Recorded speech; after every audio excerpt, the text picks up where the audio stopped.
The stars burned cold and distant as Commander Yeon watched another colony fall. The view screen showed the peaceful world of Talari 7 turning into a ball of fire. Smoke rose from cities that had stood for 1,000 years. The hegemonic empire was winning, and there was nothing she could do to stop them. "Commander, we're receiving the final transmission from the surface," said her communications officer. His voice shook as he spoke. "The planetary governor says they have maybe 6 hours before total defeat."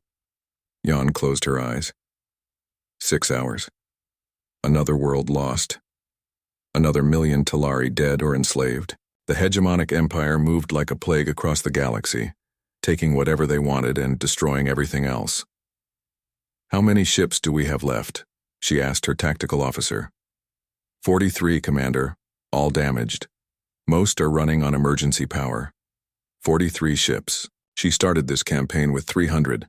The hegemonic forces had over 1,000 ships in this sector alone. They bred for war, lived for conquest, and showed no mercy to anyone who stood against them. The Talari were different. They had spent centuries building a peaceful civilization. Their technology was advanced, their cities beautiful, their people happy. But they were not warriors. They had forgotten how to fight, how to kill, how to die for something greater than themselves. "Commander," called the sensor operator, "hegemonic reinforcements just jumped into the system. 200 ships, maybe more." Yeon felt her heart sink. 200 fresh ships against her 43 damaged vessels. The math was simple and brutal. They would all die here, and then the hegemonic empire would move on to the next system. "Open a channel to all ships," she ordered. "Channel open, Commander.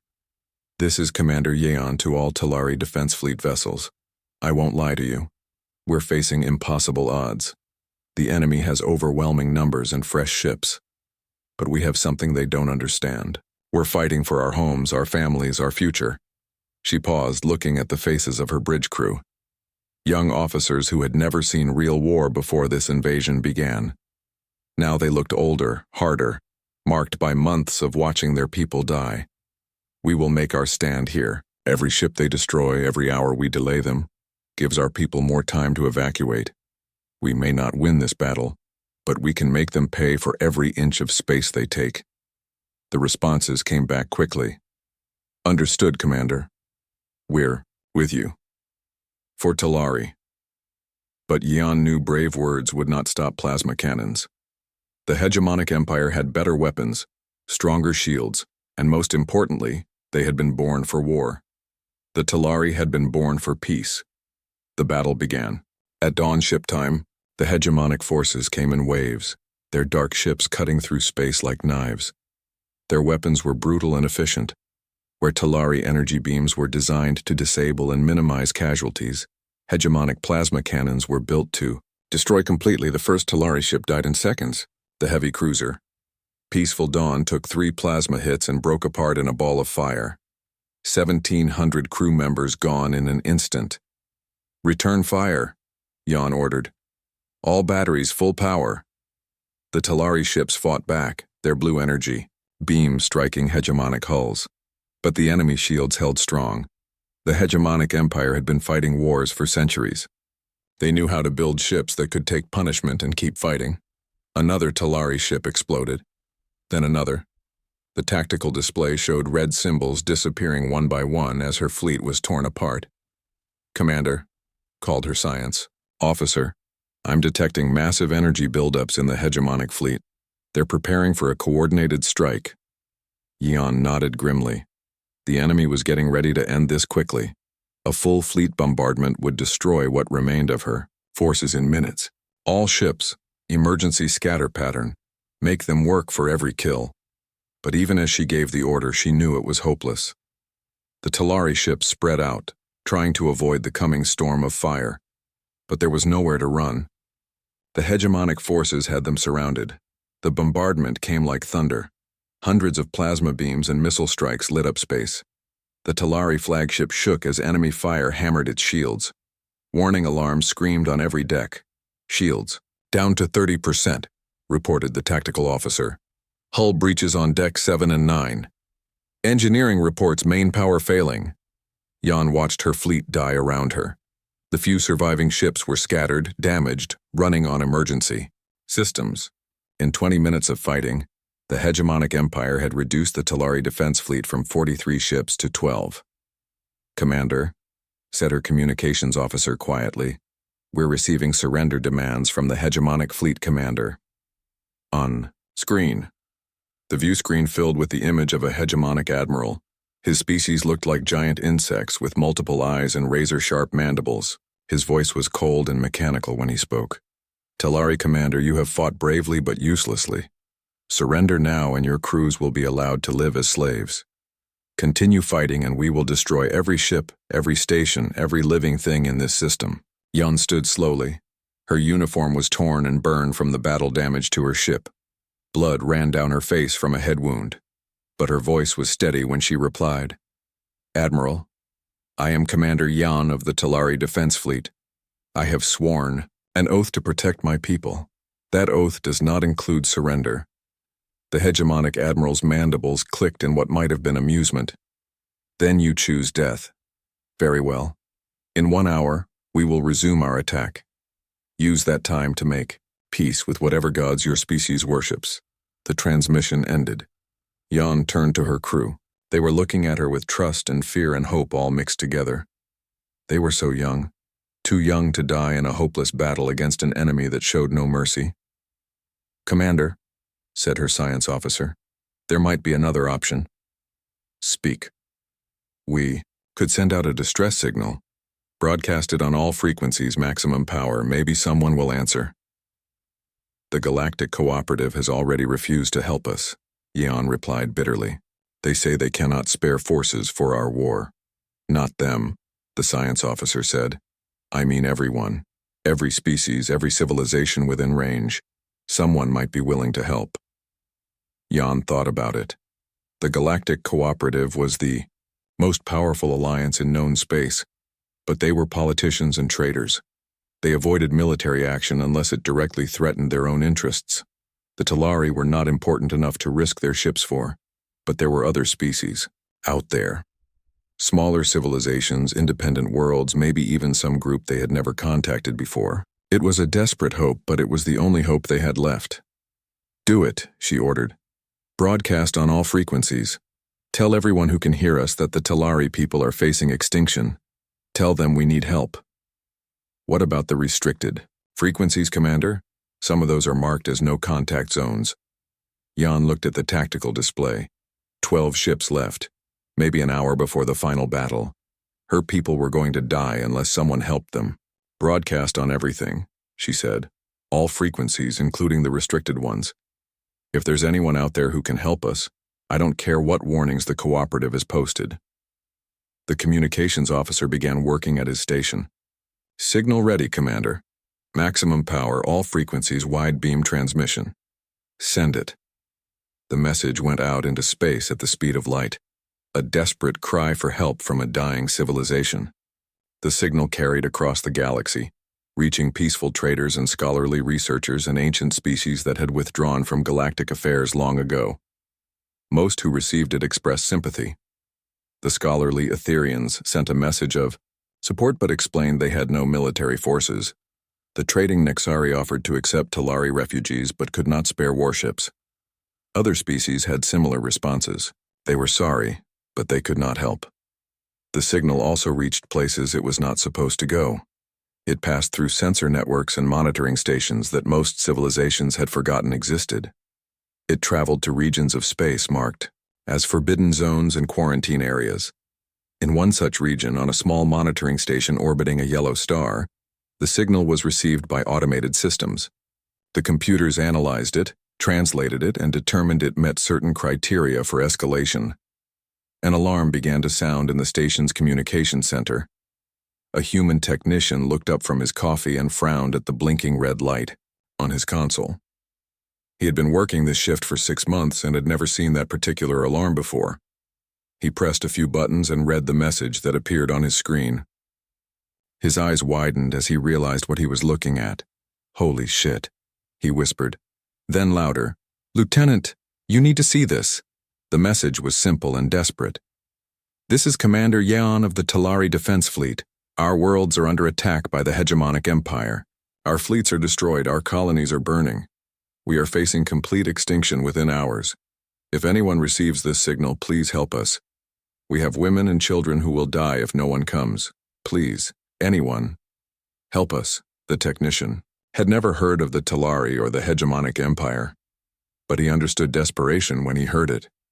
And he knew that somewhere out there, people were dying while they waited for help that might never come. He thought about his own family back on Earth. His wife, his 2 kids, his parents. What would he want someone to do if they were? Admiral Hyun was having his morning coffee when the priority alert came through. He had been up late reviewing supply reports for the new deep space monitoring stations, and the caffeine was just starting to work its magic when his aide burst through the door. Admiral, we have an emergency transmission from Station 7. They're reporting alien contact. Hyun set down his coffee cup and frowned. What kind of contact? A distress signal, sir. From something called the Talari Defense Fleet. They say they're under attack and facing extinction. For 3 years, humanity had known they were not alone in the universe.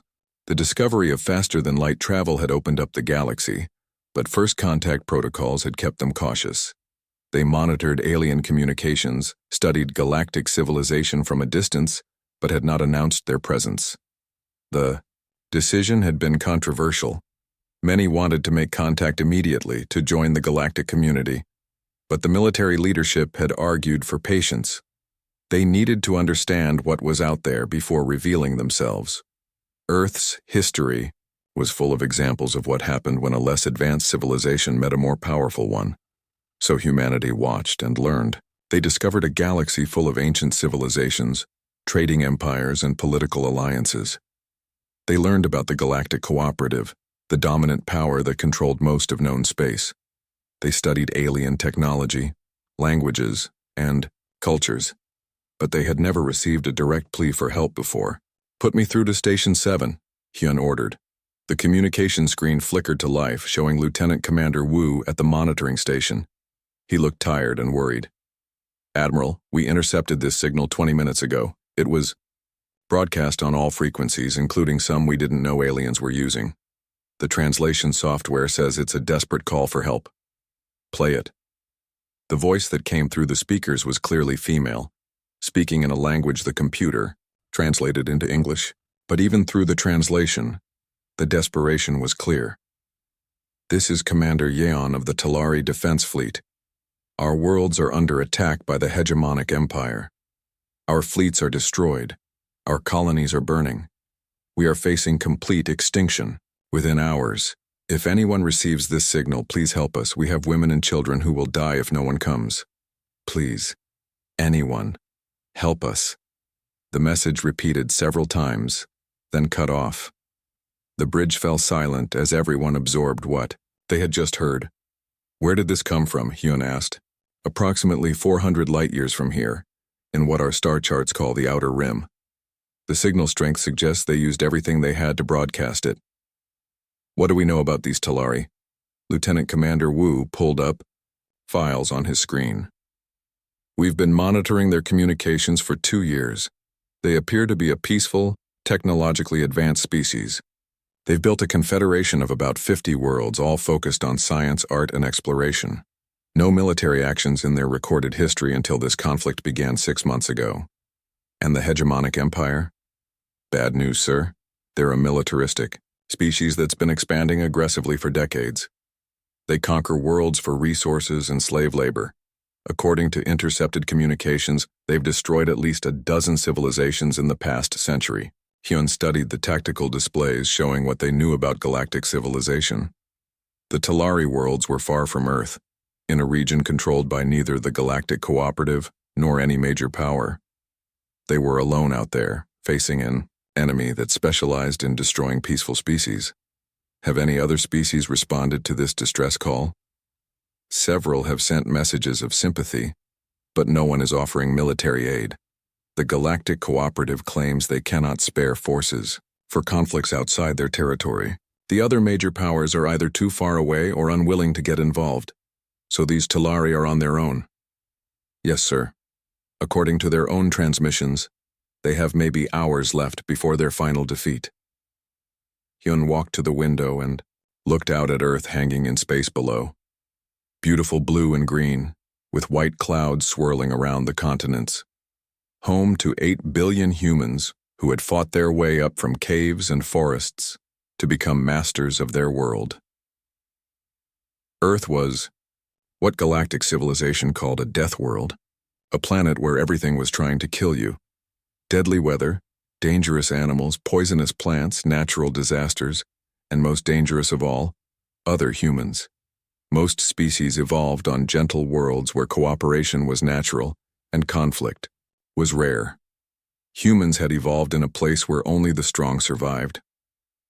"Admiral," said his aide, "shall I contact Earth Command for instructions?" "No," Hyun said quietly. "There isn't time. By the time we get approval from Earth, send ships, and travel 400 light-years, these Talari will be dead." He turned back to the communication screen. "Commander Wu, what forces do we have in the outer sectors?" "The 1st Expeditionary Fleet finished their shakedown cruise last month. They're at staging area Charlie, about 200 light-years from the Talari system." "How many ships?" 200 vessels, Admiral. 50,000 personnel. They were scheduled to begin deep space exploration missions next month." Hyun thought about it. The 1st Expeditionary Fleet represented humanity's first serious attempt at interstellar military projection. They had kinetic weapons, nuclear missiles, and most importantly, they had human crews trained in the art of war. But they had never fought aliens before.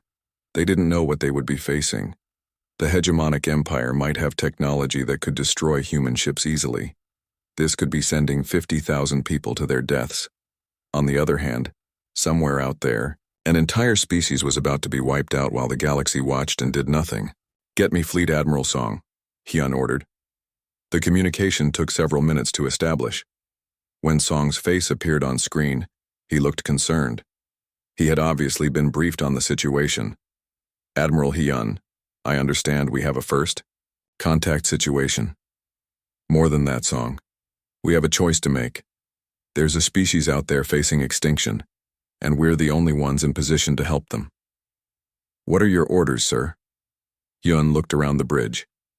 His staff was watching him carefully, waiting to see what humanity would do when faced with this moral choice. Would they follow the example of the galactic powers and find excuses to stay home? Or would they do what humans had always done when faced with bullies picking on the weak? "Song, I'm authorizing immediate deployment of the 1st Expeditionary Fleet to assist the Talari Defense Fleet. You will proceed at maximum speed to their coordinates and render whatever aid is necessary to prevent their extinction." "Sir, we don't know anything about alien combat doctrine or capabilities. We could be flying into a massacre." "Maybe. But we know something about ourselves. We know that humans don't abandon people who are crying for help. We know that somewhere, out there, mothers are holding their children and praying that someone, anyone, will come to save them." Song nodded slowly. "I understand, sir. What are the rules of engagement?" "Full authorization, Admiral. Use whatever force is necessary to protect the Talari people. If the hegemonic empire wants a fight, give them one they'll never forget. And if we make contact with other alien species, tell them who we are and why we're there. Explain that. Humans believe in protecting those who cannot protect themselves." "Understood, sir. The fleet will depart within the hour." The transmission ended. Hyun turned to his staff, who were still processing what they had just witnessed. "Sir," said his aide carefully, "Earth Command is going to want an explanation for this decision." "Then give them one. Tell them that we just announced humanity's presence to the galaxy in the strongest possible way. Tell them that when the history of human first contact is written, it will say that we came not as conquerors or traitors, but as protectors of the innocent."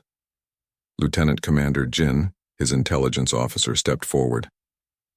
"Admiral, what if we're making a mistake? What if the Talari aren't as innocent as they seem? What if this draws us into a larger conflict?" Hyun considered the question. "Jin, do you have children?" "Yes, sir. 2 daughters. If they were in danger crying out for help, would you want someone to stop and ask whether they deserve to be saved?" "No, sir. Then you have your answer. Sometimes You have to make decisions based on what's right, not what's safe. Across the galaxy, Fleet Admiral Song received his orders and began the fastest military mobilization in human history. The first expeditionary fleet was designed for long-range exploration, but it could be reconfigured for combat operations. 200 ships began preparing for war. The heavy cruisers loaded their railgun batteries with armor-piercing rounds. The destroyers filled their missile tubes with nuclear warheads. The carriers launched their fighters for final systems checks. Most importantly, 50,000 humans prepared to do what humans had always done best. Fight. Captain Tak, commander of the heavy cruiser Sol, addressed his crew over the ship's communication system. People, we're about to make history. We're going to be the first humans to fight alongside alien allies against alien enemies. We don't know what we're going to face out there, but we know why we're going. Somewhere in space, people are dying, while waiting for help that everyone else is too afraid or too selfish to provide. He paused, looking at the faces of his bridge crew. Young. Commander Yeon watched the hegemonic fleet advance toward her position. 12 Talari ships against over 1,000 enemy vessels. The math was simple and brutal. In 10 minutes, maybe 15, the Talari defense fleet would be completely destroyed. All ships, final weapons check, she ordered. Make sure every shot counts. Her tactical officer looked up from his console with confusion in his eyes. Commander, I'm detecting new hyperspace signatures. Something big is jumping into the system. Jan felt a spark of hope. Reinforcements from the cooperative? I don't know, sir. The signatures don't match any known ship classes. Wait, they're coming out of hyperspace now. The main view screen changed to show the space behind the hegemonic fleet. Reality seemed to twist and bend as ships dropped out of faster-than-light travel. But these weren't the sleek, elegant vessels of the Galactic Cooperative. These ships looked different, brutal, functional, built for war. How many? Jan asked. 200 ships, Commander. They're moving fast, heading straight for the hegemonic fleet. 200 ships. It wasn't enough to match the hegemonic numbers, but it might be enough to even the odds. Maybe these newcomers had superior technology that could make up for being outnumbered. Are they transmitting anything? Yes, Commander. They're broadcasting on standard diplomatic frequencies. The computer is working on translation now. The communication came through with a slight delay as the translation software worked. The voice was male, calm, and professional despite the chaos around them. This is Fleet Admiral Song of the Terran Expeditionary Fleet. We received your distress call and are here to render assistance. Commander Jan, please respond if you are receiving this transmission. Jan blinked in surprise. Terran? She had never heard of that species before. They weren't in any of the galactic databases and their ship designs were completely unknown. This is Commander Yeon, she replied. Whoever you are, your timing is perfect. We're down to 12 ships and facing over 1,000 hegemonic vessels. Understood, Commander. We're moving to engage the enemy fleet now. Recommend you pull your ships back and let us handle this. Jan looked at her tactical display. The unknown. Terran ships were indeed advancing toward the hegemonic fleet at high speed. But they looked so small compared to the massive hegemonic warships. Their weapons appeared to be some kind of primitive kinetic system rather than advanced energy weapons. Admiral Song, are you sure about this? The hegemonic empire has been conquering worlds for centuries. Their technology is extremely advanced. We appreciate the warning, Commander, but we've dealt with bullies before. Meanwhile, on the hegemonic flagship, Admiral Krex studied the new arrivals with amusement. His species resembled giant insects with multiple compound eyes that could analyze enemy formations at a glance. What he saw made him click his mandibles in what passed for laughter among his kind. What is this? He asked his tactical officer. 200 primitive ships against our fleet, are they insane? Admiral, our sensors indicate their weapons are kinetic-based. Solid projectiles and chemical explosives. Their technology appears to be centuries behind ours. Then this will be brief. Open a channel to their fleet commander. The transmission reached Fleet Admiral Song on the bridge of his flagship. Song was a veteran of 3 wars on Earth, with scars on his hands and face that spoke of close combat. He had fought in the jungles of Southeast Asia, the mountains of Central Asia, and the urban ruins of Eastern Europe. but he had never fought in space against aliens before. "This is Admiral Krex of the Hegemonic Empire," came the mechanical translation. "Unknown species, you have interfered in our conquest of this system. Withdraw immediately or be destroyed." Song looked around his bridge. His officers were young but experienced, trained in the finest military academies Earth had to offer. They looked back at him with confidence and determination. "This is Fleet Admiral Song of the Terran Fleet. Admiral Krex, you are currently attacking a peaceful civilization that has requested our protection. I'm ordering you to withdraw your forces immediately." Krex's mandibles clicked faster, a sign of growing anger among his species. "Terran? I have never heard of this species. You dare threaten the hegemonic empire with your pathetic primitive weapons?" "Admiral," said Song calmly, "you're about to learn something new." The conversation ended. On both fleets, commanders prepared for battle, but they were preparing for very different kinds of warfare. The hegemonic forces formed their traditional battle line. Large ships with powerful energy shields and plasma weapons designed to overwhelm enemy defenses through concentrated firepower. They had used these tactics successfully against dozens of species over the centuries. The Terran fleet deployed in a formation no galactic species had ever seen. Instead of forming a line, they spread out in multiple groups. Some ships moved to flank the enemy formation. Others held back as reserves. Fighter squadrons launched from carriers and began high-speed attack runs. "What are they doing?" asked Admiral Krex. "This formation makes no tactical sense." His tactical officers studied the Terran movements with growing confusion. "Sir, they appear to be attempting to surround our fleet, but they don't have enough ships to complete an encirclement." "Then they are fools. All ships, open fire. Destroy these primitives quickly so we can return to eliminating the Talari." The hegemonic fleet opened fire with their plasma weapons. Brilliant beams of energy lanced across space toward the approaching Terran ships. The aliens expected to see the primitive vessels torn apart by their advanced weapons. Instead, something impossible happened. The plasma beams struck the Terran ships and were deflected, not by energy shields, which the hegemonic sensors could have detected, but by something else entirely. The alien ships seemed to be covered in some kind of reactive armor that scattered and absorbed energy weapons. "What is that?" demanded Admiral Krex. "Unknown, sir. Their hulls appear to be designed specifically to counter energy weapons. Our plasma cannons are having minimal effect." On the Terran flagship, Song watched the enemy fire splash harmlessly against their ablative armor plating. Human scientists had studied recordings of galactic warfare for 3 years, learning how alien weapons worked. They had designed their ships specifically to counter energy-based attacks. "Their weapons are exactly what we expected," Song told his tactical officer. "Time to show them something they've never seen before. All ships, weapons free. Target the large ships first." The Terran fleet opened fire, and the galaxy learned what human warfare looked like.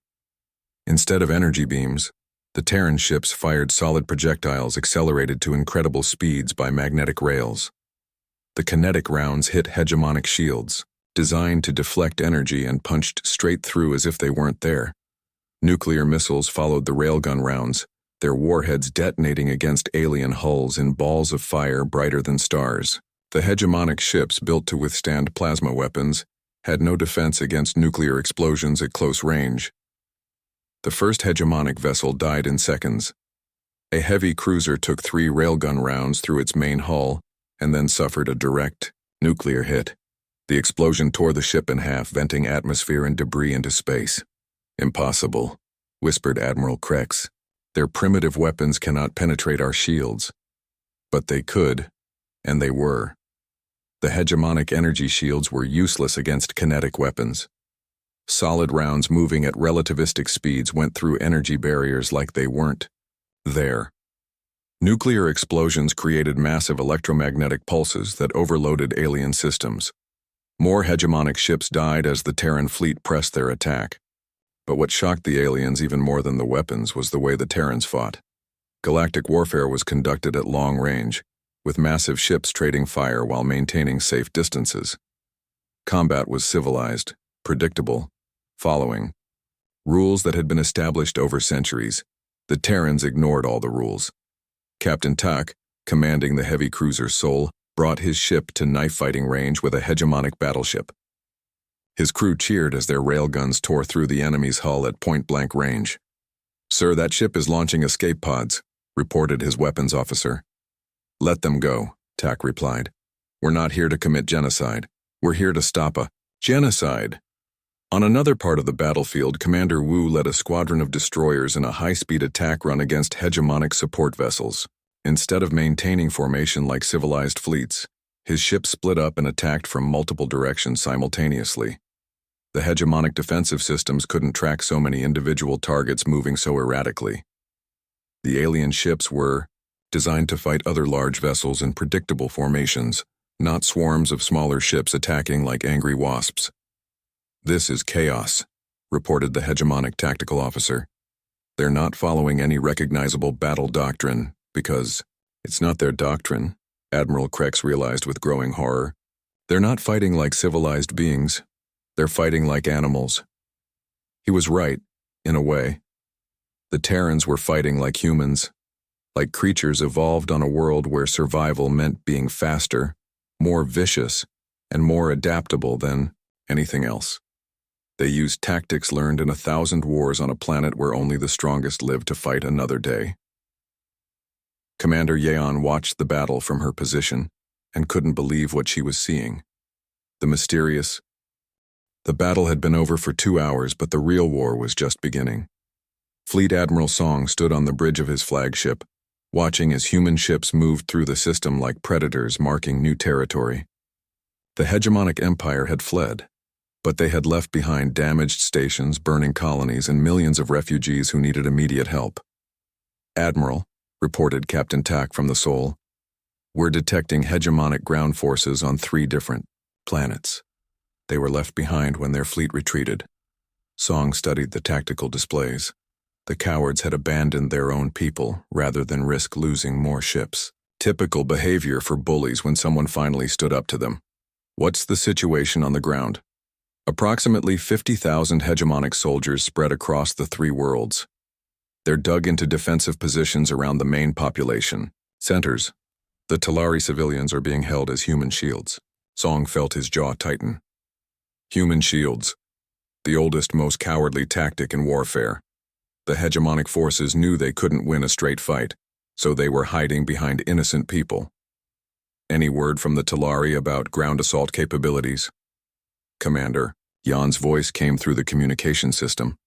Her ship had docked with the human flagship an hour ago for emergency repairs. "Admiral Song, our people are not warriors. We have police forces and emergency responders, but no military ground units. We have never needed them." That was the problem with peaceful civilization, Song thought. They built beautiful societies but forgot that sometimes you needed ugly people to do ugly things to protect beauty. "Don't worry, Commander. We'll handle the ground operations." Song opened a channel to his Marine commanders. "Colonel Bay, Major Rin, report to the briefing room. We have work to do." 20 minutes later, the human military leadership gathered around a holographic display showing the 3 occupied worlds. Colonel Bay commanded the 1st Marine Regiment, 1,500 highly trained soldiers who specialized in rapid deployment and urban warfare.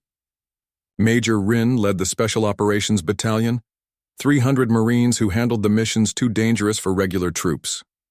"Gentlemen," Song began, "we have 50,000 hegemonic soldiers holding civilian populations hostage on these 3 worlds.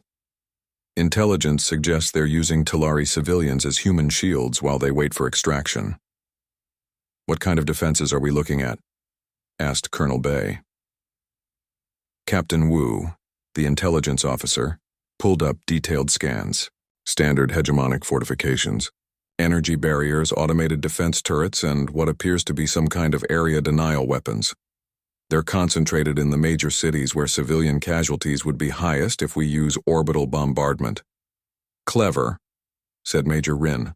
"They know we won't just blast the cities from orbit because we're trying to save the people inside." "That's correct," Song replied.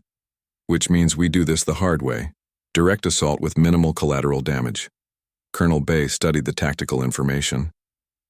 "Admiral, my Marines are good. But we're talking about assaulting fortified positions while protecting civilian populations. That's the hardest kind of warfare there is. I know. But it's also the kind of warfare humans excel at. We've been fighting in cities and around civilian populations for thousands of years. The hegemonic forces have been conquering peaceful worlds where resistance was minimal. Song highlighted one of the occupied cities on the display. They're about to learn the difference between occupying pacifists and fighting deathworlders. The first assault began at dawn, local time on the planet Talari 7. Colonel Bay led his Marines in a dawn attack on the capital city, where 10,000 hegemonic soldiers had fortified the government district and were holding civilian hostages in the surrounding buildings. The attack began with something the hegemonic forces had never encountered: human psychological warfare. All hegemonic personnel, came the broadcast in their own language. You are surrounded by Terran Marines. We are offering you one opportunity to surrender. Release the civilians, and lay down your weapons. You have 10 minutes to comply. The hegemonic commander, General Vex, clicked his mandibles in contempt.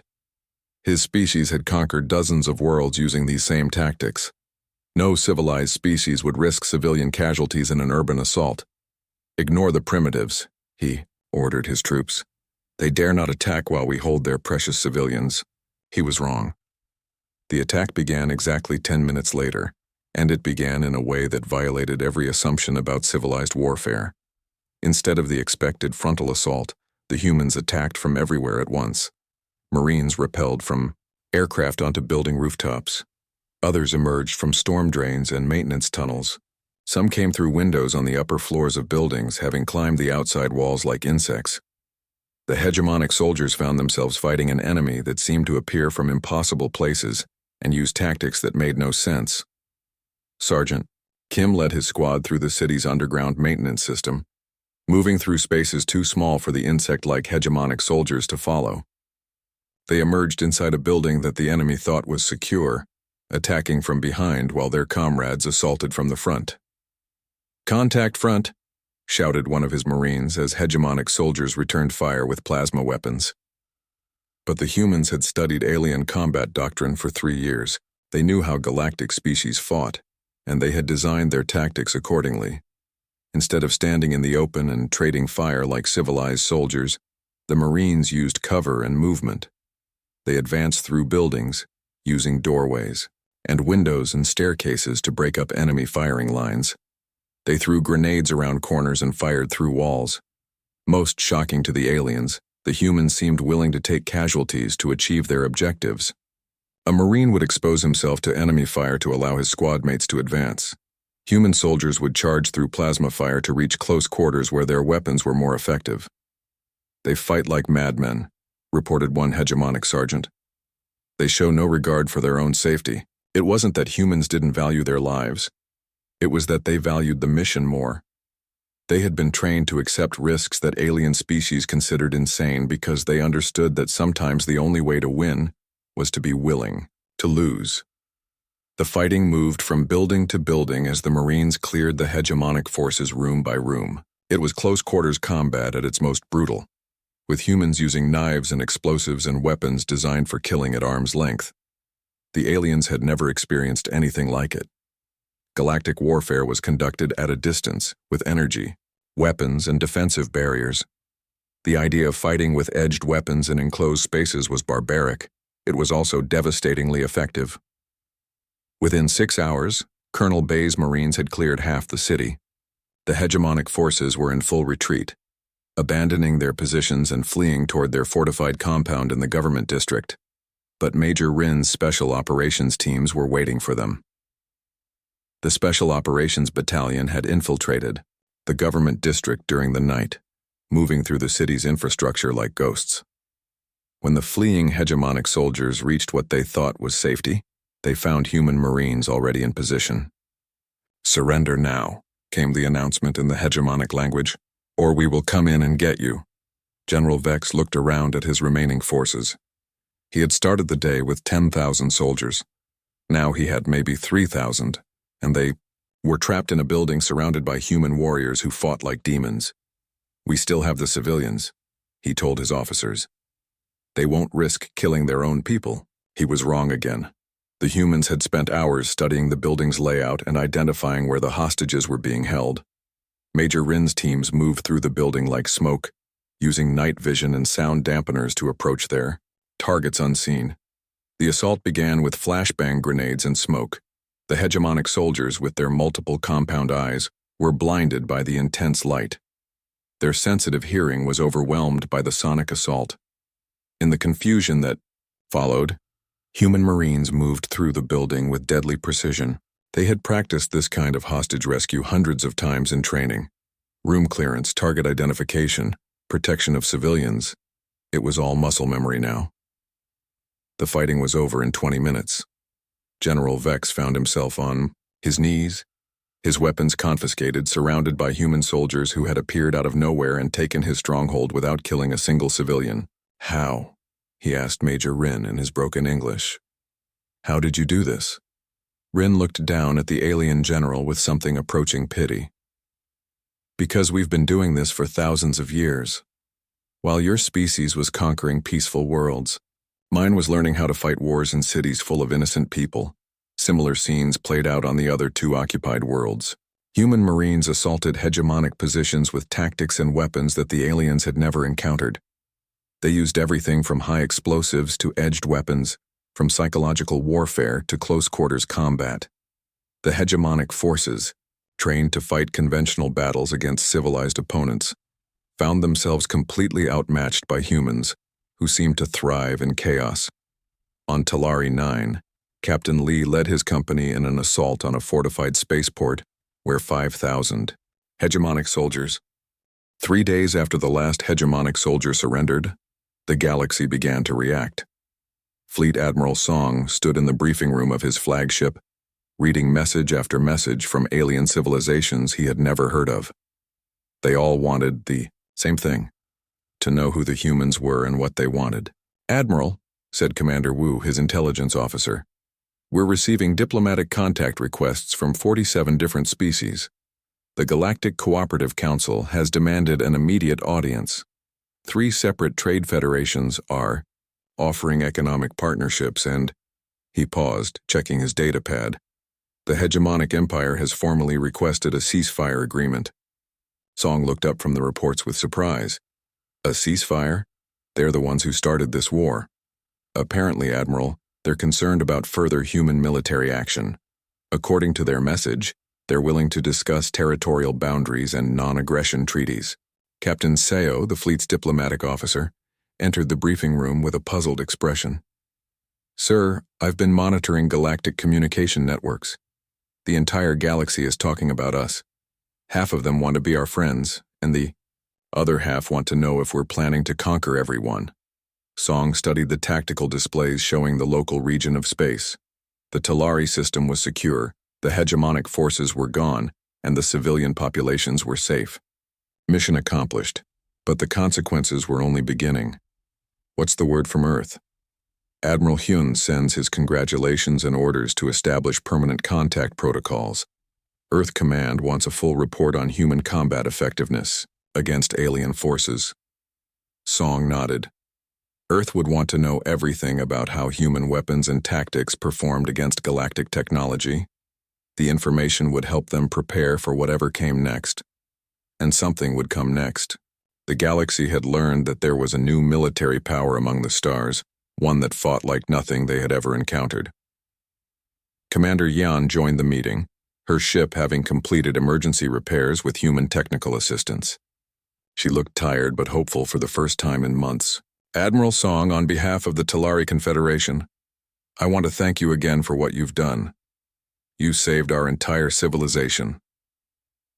"It was the right thing to do, Commander. Any decent species would have done the same." Yan shook her head, sadly. "No, Admiral, they wouldn't have. We sent distress calls to dozens of civilizations. They all expressed sympathy, but none would risk their own forces to help us. You came from hundreds of light years away to fight for people you'd never met." "That's what humans do," Song replied simply. "We protect those who can't protect themselves." Captain Seo pulled up a galactic map showing communication traffic patterns. "Admiral, the galaxy's reaction is interesting. The peaceful civilizations are relieved that someone stood up to the hegemonic empire.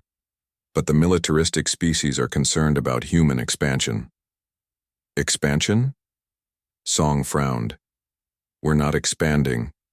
Anywhere. We came here to stop a genocide, not to conquer territory. I think that's what worries them, sir. Galactic civilizations understand conquest for resources or territory. They understand trade wars and diplomatic conflicts. What they don't understand is a species that travels across the galaxy just to protect strangers. The communication console chimed with an incoming priority message. The signal was from the heart of the galaxy, where the Galactic Cooperative maintained its capital. "This is Chancellor Dex of the Galactic Cooperative Council," came the translated voice. "We demand immediate diplomatic contact with the representatives of the Terran species. Your unauthorized military action in cooperative space requires explanation." Song looked at his officers. They all wore the same expression, barely controlled anger. The Galactic Cooperative had ignored the Talari pleas for help, but now they were demanding explanations from the people who had actually done something. "Open a channel," Song ordered. "This is Fleet Admiral Song of the Terran Expeditionary Fleet. Chancellor Dex, this system is not cooperative space. It belongs to the Talari Confederation, which is not a member of your alliance. We responded to their distress call because no one else would." There was a long pause before the Chancellor replied. "Admiral Song, the cooperative maintains responsibility for galactic peace and stability. Unauthorized military actions by unknown species threaten that stability. Chancellor, the only threat to galactic stability was the hegemonic empire committing genocide while everyone else watched. We stopped that threat. The galaxy is more stable now, not less." Another pause. "Admiral, we must arrange formal diplomatic contact. There are protocols for introducing new species to galactic civilization." "Then you should have used those protocols to help the Talari when they were facing extinction," Song replied coldly. "We'll be happy to discuss diplomacy after we finish cleaning up the mess you refuse to address." He ended the transmission. His officers were smiling, but Commander Yeon looked worried. "Admiral, the Galactic Cooperative is extremely powerful. They have thousands of ships and control most of the major trade routes. Making enemies of them could be dangerous for your species." "Commander, we didn't make them our enemies. They made that choice when they decided politics was more important than preventing genocide." Over the following days, more messages arrived from across the galaxy. Some were friendly, others were threatening, but all showed that the human intervention had shocked the galactic community to its core. The scholarly Etherians sent a message of gratitude and an offer to share scientific knowledge. The trading Nexari wanted to establish commercial relationships. Several smaller civilizations that had faced hegemonic aggression asked if humanity would consider mutual defense agreements. But not all the responses were positive. The Korthak Empire, another militaristic species, sent a blunt message. "Terrans, your military actions have been noted. Do not interfere in Korthak expansion or face the consequences."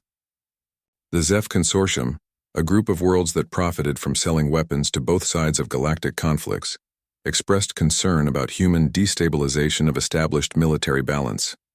Even some peaceful species were worried. The gentle folk of the inner world sent a polite but nervous message asking about human intentions regarding territorial expansion and military deployment. Captain Seo compiled all the diplomatic communications into a comprehensive report. "Admiral, the galaxy is essentially asking us one question. What do we want?" "That's easy to answer," Song replied. "We want the strong to stop picking on the weak. We want species to help each other instead of making excuses. We want the galaxy to be a place where calling for help actually means something." "Sir, that's going to be a hard sell to civilizations that have spent centuries avoiding military commitments." Song looked out at the stars through the view screen. Somewhere out there, other species might be facing extinction while their neighbors found reasons not to help. Then we'll have to show them a better way. The formal announcement came a week later. Admiral Hyun, speaking from Earth, broadcast a message to the entire galaxy. "People of the galaxy, this is Admiral Hyun of Earth Command. Recent events have introduced humanity to galactic civilization under difficult circumstances. We want to clarify our position and our intentions. The message was translated into hundreds of languages and broadcast on every major communication network in known space. Humanity believes that all sapient species have the right to exist free from genocide, slavery, and unprovoked aggression, when peaceful civilizations face extinction, and when the galactic community fails to act, humanity will act. We do not seek territory, resources, or political control. We seek only to ensure that the strong cannot prey upon the weak without consequence. To that end, we are establishing the Terran Protectorate. The announcement sent shockwaves across the galaxy. A Terran Protectorate? What did that mean? Admiral Hyun continued, "Any species facing existential threats from aggressive neighbors may request Terran protection.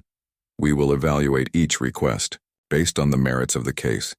If we determine that genocide, slavery, or unprovoked conquest is taking place, we will intervene. We do not ask for payment, tribute, or political allegiance. We ask only that those we protect commit themselves to peaceful relations with their neighbors and the protection of sapient rights within their territory." The galaxy has room for many different civilizations, many different ways of life, many different philosophies. It does not have room for those who believe might makes right. The message ended with a simple statement that would become famous throughout the galaxy. The strong will no longer prey upon the weak without consequence. This is humanity's promise to the galaxy. The reaction was immediate and intense. The hegemonic empire formally requested negotiations within hours of the broadcast. Their message was brief and submissive.